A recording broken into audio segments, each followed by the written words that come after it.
Okay, so with the Super Bowl happening today, I figured, as bad as my channel has been doing for the last couple months, I wasn't going to try to compete with the Super Bowl. Now, the problem with that is there's a lot of people who don't want to watch the Super Bowl, but their spouse does or something, so they come to my channel and watch videos.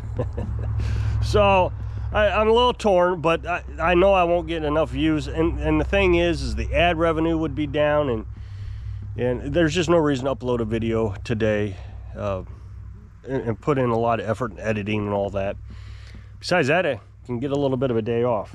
That being said, if you do want to watch videos, I would appreciate it a lot.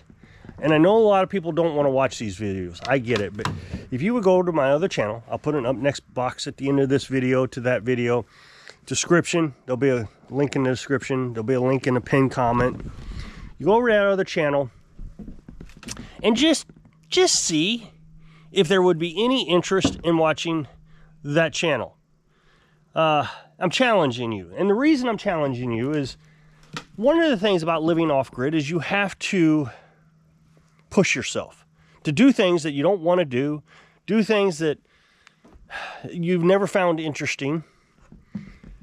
And, you know, if you got to repair a mower or a generator, specifically a generator, I mean, think about that. Even those folks that live in a van and travel the country, your generator breaks down. Wouldn't it be nice to be able to fix it and know how to order parts and make it easy to order parts because you're in a van and you don't have a lot of internet access and all that? You can just go and zoom in and get it. There's a video over there on my channel, how to order parts. You can go through the entire playlist. I think there's 13 videos right now. I think it's a good challenge for you. So, for those that are going to watch the Super Bowl, enjoy. For those who are not, go learn something. Sing, live your dreams. Thanks for watching.